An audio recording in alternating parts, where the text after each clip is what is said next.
যদি দীর্ঘ অনুপস্থিতি দ্বারা সরকারি বা প্রাইভেট অফিসের কার্যক্রম ক্ষতিগ্রস্ত হয় তবে আদালত রিটের মাধ্যমে হস্তক্ষেপ করতে পারে। আসসালামু আলাইকুম প্রিয় দর্শক, কেমন আছেন আপনারা? আশা করি ভালো আছেন। আমি Farhaduddin Ahmed B advocate appellate division, supreme court of Bangladesh.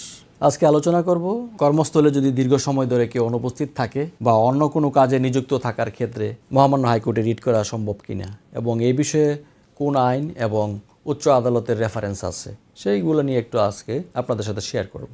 আপনি যদি চাকরির বকেয়া অন্য কাজে নিযুক্ত বা অনুপস্থিতির কারণে সমস্যায় পড়েন, এই আলোচনাটি আপনার জন্য উপকারে আসতে পারে বলে আমি মনে করি। দীর্ঘকালীন অনুপস্থিতি এবং অন্য পেশায় নিযুক্ত থাকা, ফর এক্সাম্পল আমরা যদি এরকম বলি যে একজন সরকারি কর্মকর্তা দীর্ঘদিন অফিসে আসেননি এবং তিনি অন্য কাজের সাথে যুক্ত আছেন, তাহলে কি হবে?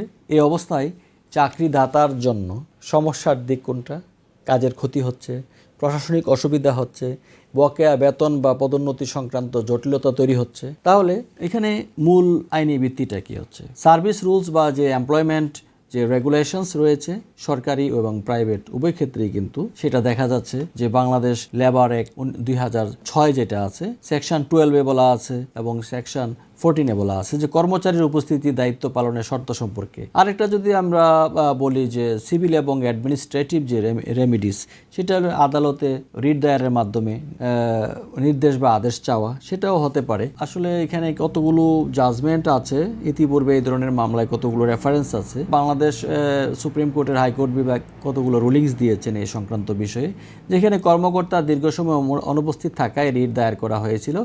উদাহরণস্বরূপ আমরা যদি বলি যে বাংলাদেশ ভার্সেস XYZ কেস, নির্দেশনায় এইটাতে পাওয়া গেছে যে আদালত বলেছে কাজের স্থিতি নিশ্চিত করতে রিট গ্রহণযোগ্য। যদি দীর্ঘ অনুপস্থিতি দ্বারা সরকারি বা প্রাইভেট অফিসের কার্যক্রম ক্ষতিগ্রস্ত হয় তবে আদালত রিটের মাধ্যমে হস্তক্ষেপ করতে পারে। আসলে কোন কোন ক্ষেত্রে আসলে রিট করা সম্ভব? যিনি রিট দায়ের করবেন তার কাছে সরাসরি প্রভাব বা ক্ষতির প্রমাণ থাকতে হবে। অন্য কোনো কাজে নিযুক্ত থাকার ফলে সরকারি বা প্রাইভেট কাজে অনিয়ম বা ক্ষতি যেটা হয়েছে সেই ক্ষতির পরিমাণটা নির্ধারণ করতে হবে। অনেক ক্ষেত্রে দেখা যায় যে ব্যক্তিগত মতভেদ বা ছোটোখাটো সমস্যা শুধুমাত্র আক্ষেপ হিসাবে অনেকেই চায় যে কাউকে হয়রানি করার জন্য একটা রিট করে দেই। না, সেক্ষেত্রে রিট করা সম্ভব না। একটি কেসের রেফারেন্স আমরা যদি এরকমভাবে দিতে পারি, উদাহরণস্বরূপ যদি বলি যে MD Rahim versus government of Bangladesh. উনি একজন কর্মকর্তা ছিল।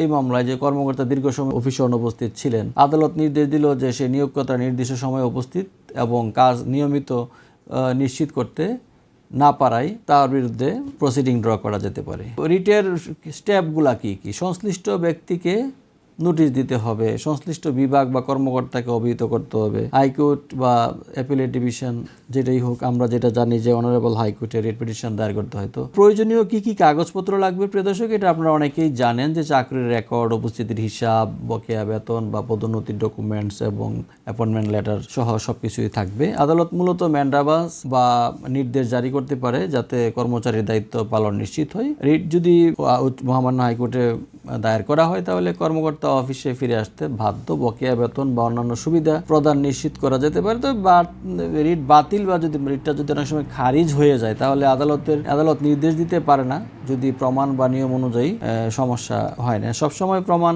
সংরক্ষণ করুন। তাই বলি যে উপস্থিতি রিপোর্ট, যোগাযোগের রেকর্ড এবং দীর্ঘকালীন অনুপস্থিতি বা অন্য কাজে নিযুক্ত থাকার ক্ষেত্রে রিট অনেক ক্ষেত্রেই সম্ভব যদি প্রমাণ থাকে যে এটি সরকারি বা প্রাইভেট অফিসের কাজের ক্ষতি করছে বা স্বায়ত্তশাসিত প্রতিষ্ঠানের কাজের ক্ষতি করেছে।